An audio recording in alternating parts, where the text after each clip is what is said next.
Gagal bayar di Kredivo, datanya diblokir permanen di semua bank. Apakah itu benar, Bang?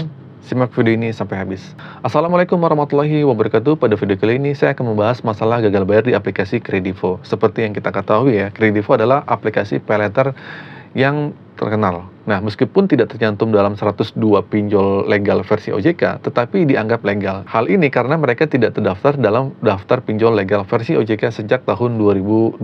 Nah, tapi mereka adalah pembiayaan multiguna, seperti HCI, seperti juga Adi Aku Laku, dan sebagainya. Teman-teman perlu diingat bahwa Kredivo meskipun dikenal sebagai pinjol, sebenarnya lebih mirip dengan layanan pendanaan atau pembiayaan. Jadi jangan salah paham bahwa Kredivo adalah pinjol ilegal.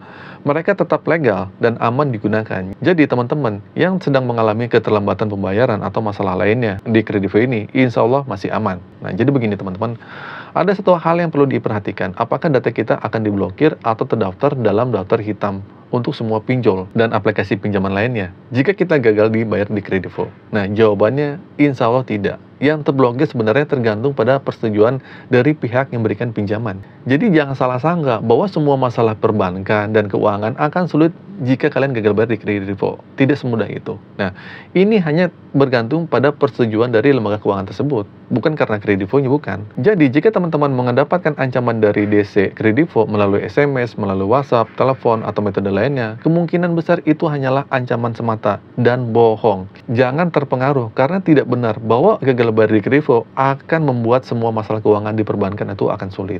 Yang membuat kalian terdaftar dalam daftar hitam bukan disebabkan oleh Kredivonya itu sendiri, melainkan Kredivo itu melaporkan ke slik OJK-nya. Ya, oleh karena itu jangan menganggap Kredivo sebagai entitas superpower lah yang memiliki kekuatan untuk melakukan apapun, seperti segala hal, seperti memblokir data kalian di Dukcapil, membuat BPJS kalian itu nggak bisa digunakan gitu kan. Nah, semua itu terjadi karena pelaporan Kredivo ke slik OJK yang merupakan hal wajar karena hampir semua pinjol legal memiliki kemampuan untuk melaporkan ke slik OJK.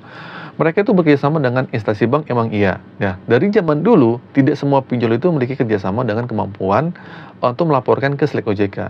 Namun di era sekarang, hampir semua pinjol legal memiliki kerjasama dengan bank dan dapat melaporkan ke slik OJK. Emang iya seperti itu. Jadi masalah dengan slik OJK sudah pasti akan muncul jika teman-teman terlibat dalam pinjaman online. Namun ini bukanlah sesuatu yang perlu dikhawatirkan secara berlebihan. Nah, jika teman-teman terlibat dalam masalah utang pinjaman online, mungkin masih belum terpikir untuk membeli rumah atau untuk mendapatkan kredit KPR. Namun perlu diingat bahwa risiko gagal bayar bukanlah sesuatu yang besar dan tidak akan menghancurkan hidup teman-teman. Jadi jika teman-teman sedang menghadapi tagihan di Kredivo atau pinjol lainnya, ingatlah bahwa risiko gagal bayar bukan hal yang patut ditakuti. Yang perlu diwaspadai adalah ketika kita membuka peluang-peluang yang dapat benar-benar menghancurkan hidup kita, ya.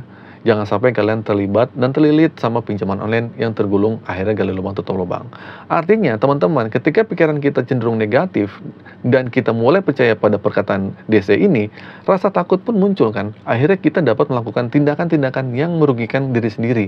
Jangan biarkan hal tersebut terjadi dan jangan memberikan celah itu terjadi. Mengapa? Karena kita membiarkan segala masukan chat dari WhatsApp DC itu, dari Kredivo itu masuk dengan ancaman berbagai macam hal. Nah, kita tidak pernah tahu sebenarnya di antara mereka yang sopan banyak, yang tidak sopan juga banyak. Faktanya ada oknum di lapangan yang melakukan pelanggaran terhadap nasabah yang gagal bayar ini. Nah, oleh karena itu, saya ingin menyampaikan kepada teman-teman untuk fokus pada satu hal, ya, fokus aja sama ibadah. Perbanyak zikir, sholat, ya. Perbaiki ibadah kamu. Mungkin dengan kalian gagal bayar ini, mungkin karena kalian banyak dosa, ya, masalah-masalah seperti ini, mungkin karena kalian, ya, emang sudah hikmahnya kalau kalian harus bisa menerima kenyataan seperti ini. Dengan hal itu, saya yakin, mungkin dengan kalian mendekatkan diri kepada Tuhan Yang Maha Esa, semua masalah bisa akan selesai dengan sendirinya. Oke, terima kasih teman-teman telah menonton video ini. Akhir kata dari saya, semoga info ini bermanfaat. Akhir kata dari saya, Assalamualaikum warahmatullahi wabarakatuh.